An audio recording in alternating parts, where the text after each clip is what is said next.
Again, I was planning to continue the healing thread that I meant to spin further with subtle ramifications in our lives. However, as I am guided by spirit, heeding the advice of my inner voice, I decided to talk about silence and what it means in our lives. This immense influx of insights was prompted by listening again to an iconic song of the 60s that you might have heard at some point in your lives. I'm referring to The Sound of Silence by Simon and Garfunkel. It was a song that was originally inspired by communication without essence, which enhanced the feeling of separation for the songwriter, but contains so much more wisdom than humans could grasp 60 years ago.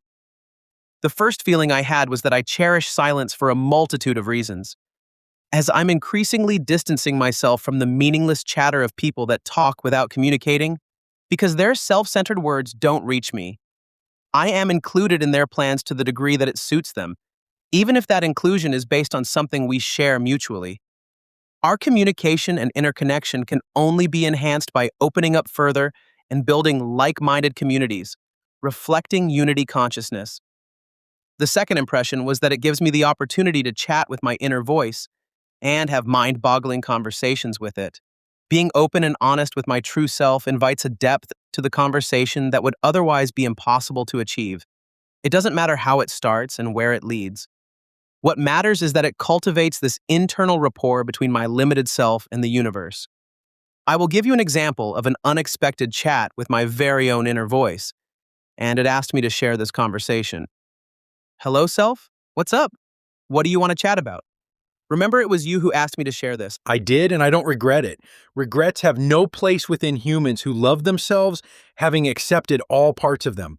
There is no aversion towards parts they deem unworthy or bad in any way, because those are the parts that give meaning to their lives by imbuing meaning to the other parts, thereby uplifting the whole. What do you mean by whole? My whole self or the whole of humanity? I am amused that you thought that there is a difference. You should know by now that there is none. Don't you remember that different perspectives are the trademark of the current consciousness density? Learn to embrace different perspectives and blend them into a holistic vantage point that gives voice to multiple humans, and follow that vector of thought and emotion to the future. No one gets it right initially, just as no one is acting completely from their own inner voice. What you deal with is a fabulous blend of perfection and imperfection, struggle and peace, voice and silence, and all that is supporting the evolution of many small seeds as they grow to become strong, tall trees, all yearning to be close to the sun. Where did all this begin? This was originally intended to be about silence. Your limited mind is picking up on certain seemingly unrelated experiential triggers that open the door to more insights until that door doesn't fit anymore, the wealth of insights that rush into your awareness. Before you know that door becomes a gateway, that allows even more insights to flood your limited self. This gateway becomes a floodgate in time until all precious insights wash away that floodgate and allow what's compressed in your heart to wash over you in a cleansing deluge of truth, beauty, and reality. You know me better than I do myself. I do feel like that recently. Sometimes I feel the floodgate inside me is aching with all that pressure that's building up behind it, with lessons from multiple lifetimes accumulating and hopes, dreams, and positive reassurances from a future that's within my grasp, longing to be realized by my weary self. Now, there's a story that your limited mind tells your limited self. That future you're referring to has always been within your grasp, no matter how you justify it. It is your birthright, just as it is the birthright of all humans. What you perceived so far from life has been the result of the obscurity and opaqueness of your limited mind, complementing its experiential wisdom over many lifetimes, looking at the same things from multiple vantage points, for good reason. Struggling to find meaning is naturally attracting all parts of your limited self. Some you know of, as they are part of your conscious self. Some others are scattered within your subconscious self, having matured enough to present themselves in the current lifetime. Yet others are still waiting for you to discover them in your unconscious self in other lifetimes. Evolution never ends, and in a way, you are doomed to experience awe and amazement while you slowly discover the brilliance of life after you cultivate the clarity that is necessary to perceive your own parts. Even these words that reach you through the vastness of your own self are twisted in subtle ways that you don't yet fully understand. Relax. Everything will come to you in divine time once your parts become integrated and fused within you in ways that they themselves innately understand, yielding a more inherent understanding of them to you. Just be honest and allow the process. You wouldn't interrupt the fermentation process of the yogurt you make on your own because you know that introducing elements that are not conducive to the proper flow of events would disrupt that process, and the end effect would be either neutral or detrimental and not very beneficial. So much information, I don't know what to say. Really? I don't think so. Yes, you are perceiving me laugh. That's because everything I am telling you, I take from the wealth of information you have already accumulated. I haven't even begun teaching you, and there's no need for that at this time. You already know what you need to know. You just have to dot the I's and cross the T's yourself and perceive the deeper meaning. And that's none of my business. It's all yours. No cheating. But take solace in the fact that there's a divine time for everything, just like there's a divine time for everybody. Nothing is out of place and nothing is out of turn. Everything is interconnected and everything has more than one meaning. You just have to allow yourself the time to recognize it. Go with the flow without analyzing things. Experiencing all perspectives takes time. And the more you allow this process, the more beneficial those experiences will work out for you. Find me after that. The last statement came through with an intensity I didn't expect. It felt like I deliberately interrupted this chat by ending the communication on my part. It was too much to absorb, and I noticed that it contained interrelations that I hadn't explored yet. Unfortunately, I allowed myself to dwell on them and was taken out of the experiential state, leaving the blade of grass I'd been exploring. Perhaps this was what my true self wanted to show me. As you know, the blade of grass principle refers to experiencing concepts like distinct blades of grass and not exploring them with the mind or allowing it to be aroused from its slumber while we are immersed in our experience. For example, if we daydream about a car and allow ourselves to stay in that state of being, we might want to allow the process to flow smoothly and not to judge, analyze, or deduct. These are the mind's tools.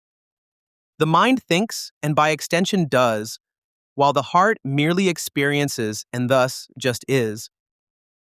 This feeling of being overwhelmed stems from not having achieved complete integration of the related blades of grass and allowing the mind to control this process when it is woefully underqualified to do that. I began thinking with the mind and was not allowing the experiential process to proceed further. Oh well, it happens to the best of us. A disciplined mind is like a well-trained servant who knows when it's time to fulfill its purpose and when it's time to step out of a room discreetly when they are not needed. Another fact that's detrimental to this process is that the mind is typically controlled by the ego. So when then process unfolds and the mind steps in, then it is safe to assume that the ego stepped in and at some point caused uneasiness, which may gradually evolve into resentment and rejection of the process. The ego doesn't like any change which threatens its control over the mind and ultimately the limited self. The heart is a potent threat to the ability of the heart to maintain its control over the limited self, as unlike the mind it operates through surrendering to the infinite sea of unity consciousness, something that the ego wants to avoid at all costs as it would end the era of its control. I decided to allow the heart to explore the unrealized inner relations sufficiently in divine timing, so that I might pick up the thread of this inner conversation on the same theme at a later time. This is how little bits of experience are alchemized in the heart and converted into wisdom. Yet there is such joy to be found when the inner voice is sharing the inner process of alchemy with us, and we become consciously aware of it, perceiving the unfolding of wisdom within our awareness, instead of becoming aware of it after its subconscious unfolding. You might think that this is an awesome consciousness process, and you would be totally right.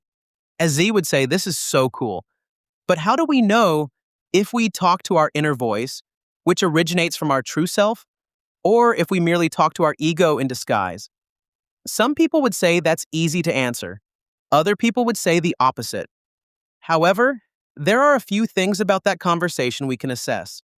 The overall mood we were in, the degree of easiness, and therefore the degree of surrendering to the process with which the conversation was proceeding, the feelings that the inner voice was invoking, or whether the answers were surprising and unexpected, are all forming a background picture that would either point us to the mind or the heart as the source of the inner voice.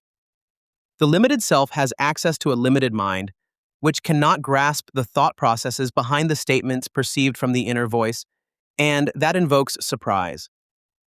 If we felt that we were talking to somebody else, then we were talking to our true self. If we perceived that paradox with our limited minds sufficiently, the effect could be thrilling. The more thrilling the conversation felt, the closer we came to our true self during that conversation. Also, were the feelings we had negative or positive? The ego operates from a selfish point of view, which doesn't necessarily intend to harm other beings, but the feeling of separation is an intricate part of it. On the other hand, the heart knows no feelings of separation, as it is always immersed in unity consciousness, and they won't pop up in such a conversation with the true self. If that conversation felt positive, infinite, and without boundaries, unburdened and without conditioned thoughts invoking feelings of freedom, then it is highly likely that the chat was with our true self. On the other hand, if it felt negative, gloomy, or merely neutral, it is highly likely that this conversation we had was with a part of the ego that impersonated the true self. So, you see, we can distinguish between the fake and the genuine, the false and the true, the negative and the positive. It is not rocket science, although for most of us it may still be, until we become intrigued by polarities and we stumble upon their infinite interrelation to each other.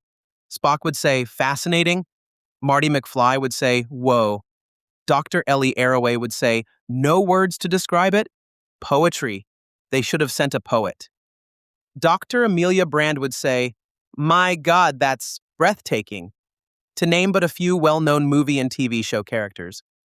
That's because once we consciously decide and choose to discover the infinity of the universe with the mind, starting with our own selves, we automatically discover its infinite beauty with the heart. Mind and heart go hand in hand, even if we don't know it or the ego deliberately denies it.